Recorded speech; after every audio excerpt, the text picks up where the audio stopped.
Adesso abbiamo un keynote speech. I introduce Andrew MacFarlane, Global Head of Climate, AXA XL, and he will talk about climate change and new strategies to face it.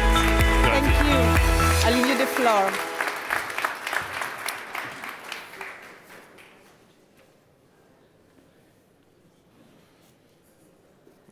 Slides will come up in a minute. So, good morning. Ooh, don't want to get too far ahead of ourselves.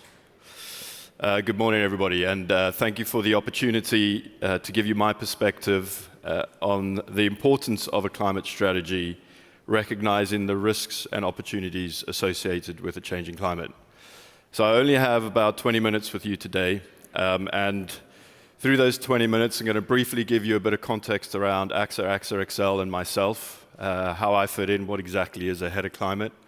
We'll dive into climate change risk and opportunity. We'll briefly touch on a growing and new part, thinking about risk around systemic risk. And I'll close with hopefully 3 takeaways that you'll find useful from the session this morning. So a European audience, some of this may not necessarily be as relevant, but just to provide the context around AXA XL and myself. For those of you who don't know, AXA is obviously a global insurance company with a right in business on commercial, personal lines, life and health, with over 100 billion euros of revenues and around 160,000 members of staff. AXA XL is the commercial property specialty casualty division of the AXA Group, focusing on large, complex risks.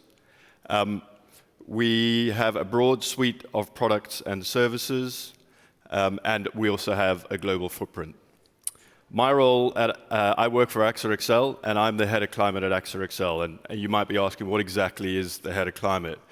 Well, it's my responsibility to develop a climate strategy for AXA XL and implement that climate strategy, ensuring that climate is part of everything that we do at AXA XL, ensuring that it's part of the businesses, making our colleagues and our underwriters aware of both those risks and opportunities associated with a changing climate.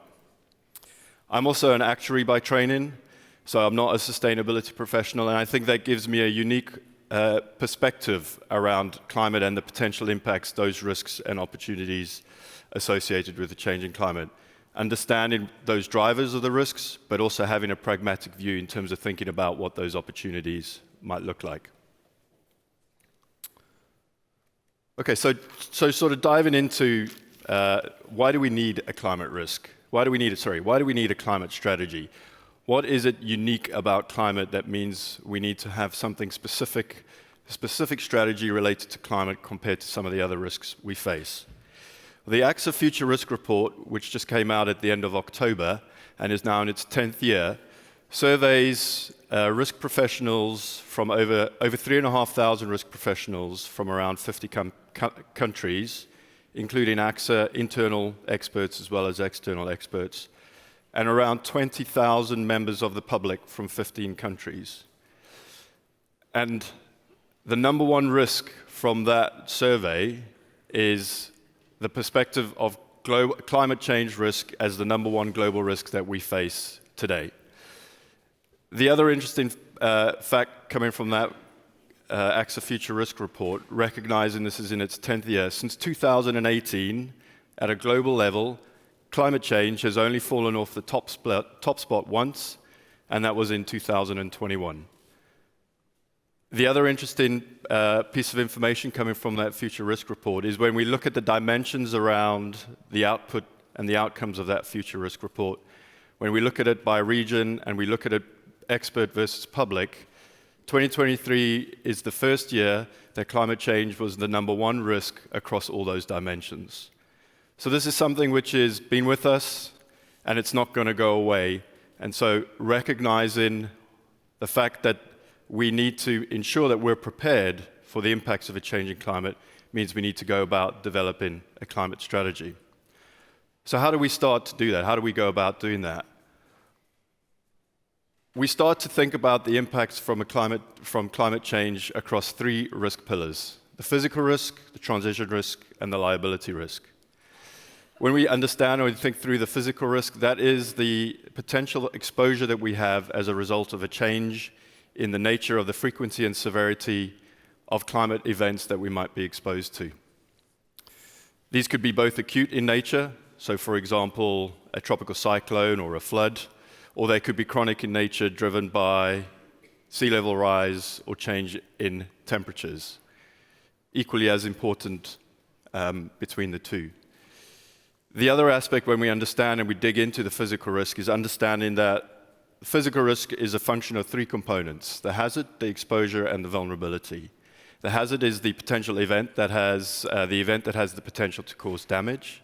The exposure is the asset that we have, either our office building or our industrial plant, that is at risk of being damaged by the hazard.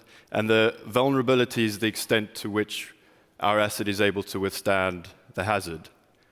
So as we try and evolve and develop that climate strategy, it's important to recognize that risk is a function, the physical risk is a function of those three key components to understand what is going to drive that risk and how it might change in the future.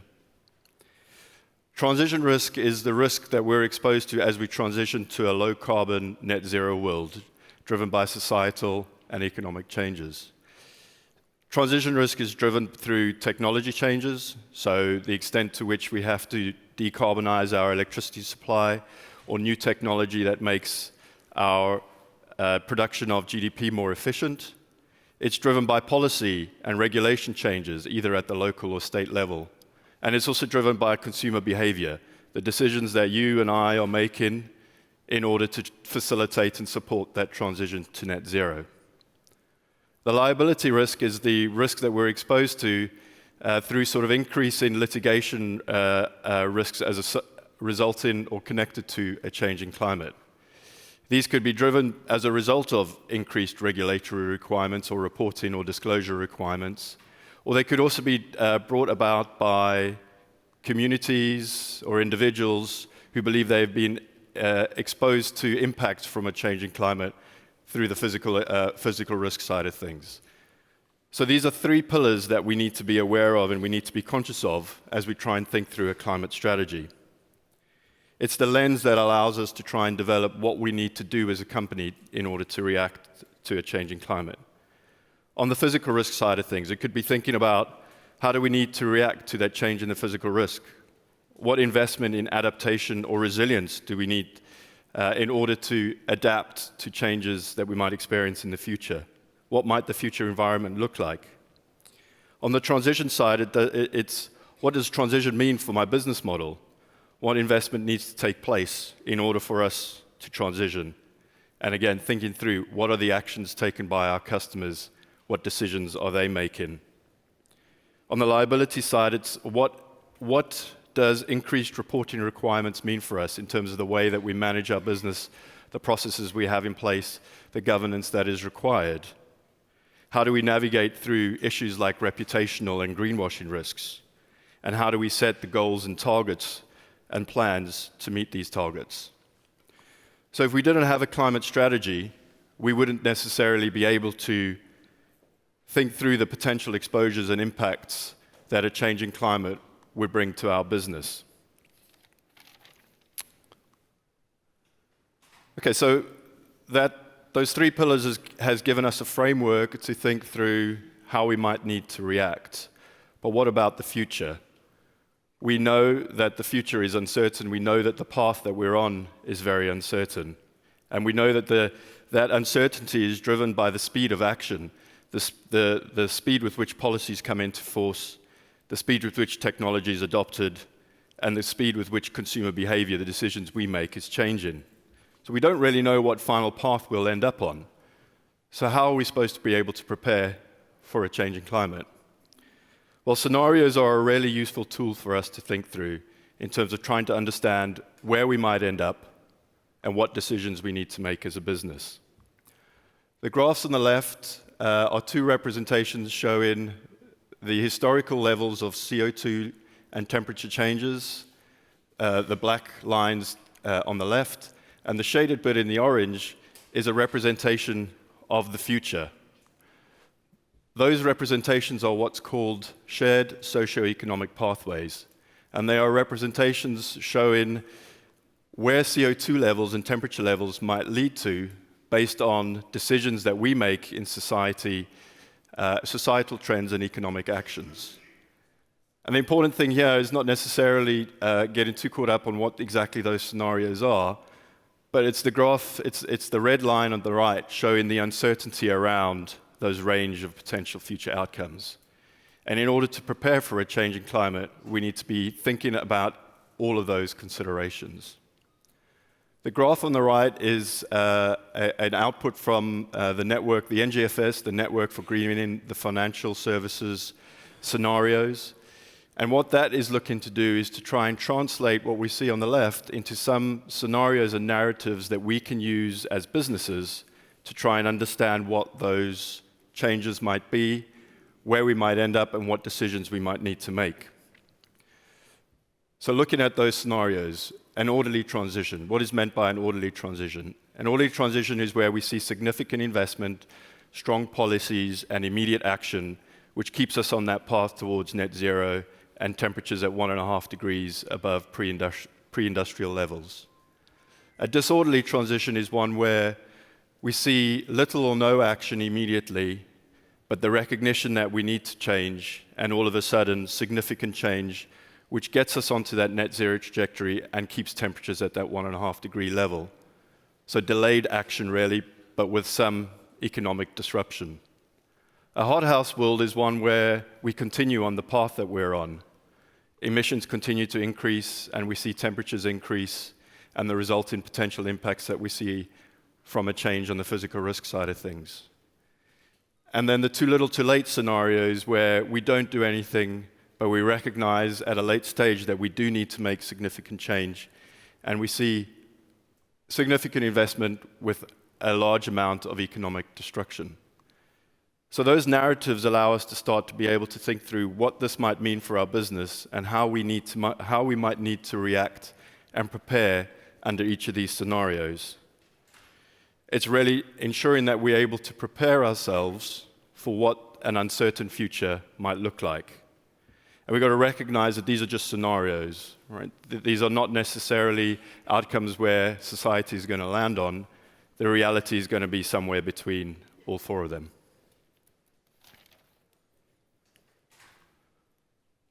Okay, at the intro I said, when it comes to developing a climate strategy, we have to recognize both the risks and opportunities associated with the changing climate. So what about that opportunity? How is that going to manifest itself, and what decisions do we need to make? Well, we know that the transition will be driven by significant investment over the coming years. In fact, the McKinsey study released in 2022 estimated that in order for us to get to net zero, we're going to need to see around $9.2 trillion of investment in physical infrastructure assets between now and 2050, a significant amount of investment. And what does that investment mean for our businesses? How does it relate to our operations? Are we going to see that decarbonization of our electricity grid? How is that going to contribute to the decisions that we make as a business? Is it going to make our products more efficient? On the technology side, what is that investment going to do? Is it going to manifest itself in technological changes that we can take advantage from? But I think a key one for us to consider as we think about that opportunity is what are the decisions that our customers are making? What is driving their change in behavior? Is it a price? Does that link through to the investment and the efficiency piece from a technology perspective? Are they looking for recognition around the actions we're taking as a company? Are they making decisions on the commitments we make as a company? So what actions are you taking in order to respond to these change in behaviors? So it's about recognizing that risk and opportunity. Okay, I briefly wanted to touch on the systemic nature of climate risk. We define systemic risk as that risk of a breakdown of an entire system and not just the failure of individual parts. And when I was outlining the three pillars that we examine risk by, the physical transition and liability risk, I almost presented them as independent pillars. but they are very much connected. And that's the basis of how we think about a systemic risk. In the chart that I pulled from the NGFS, what that chart is actually trying to show is the relationship that exists between the physical and the transition risk. So for example, in the scenario of a hothouse world where emissions continue unabated, temperatures increase, the impact that we will see from a physical risk is going to be a lot more significant than we would see if we kept temperatures to the 1.5 degree world in an orderly or a disorderly transition. So it's important that we begin to recognize and understand that these risks are interconnected. And if we take a step back and we think about some of the macro trends that are impacting the economy, in fact, in the Future Risk Report, they identified a few other factors like geopolitics, energy security, natural resources, and social tensions. Those were all in the top 10 risks that we are facing as a society. And climate change and the impact of climate change has a connection to all of those risks. On the supply chain side of things, if we think about the extent to which we are now heavily reliant on some rare earth metals, if those production is concentrated in one particular area, a significant physical risk in that area will have a large impact on the supply of those minerals and thereby the speed and pace with which we're able to transition. We've seen geopolitics, the war between the Russia and Ukraine, the extent to which that is affecting energy security and again the speed and pace of our decarbonization. Geopolitics influences migration, which might be influenced by food security and water security. Climate change has an impact on that. The extent to which food security relies on nature and the way that we are, the strain and that we're putting on nature to feed our growing population, that is all an example of the systemic risk. AXA XL is partnering with the AXA Research Fund and the Cambridge Systemic Risk Hub to really dive into what systemic risk means with a focus on the transition risk. That work has just started and will be ongoing, but it's really looking at trying to pull apart what drives that systemic risk and what actions we need to take and how we might be able to model it in the future. Okay, just conscious of time and finishing up.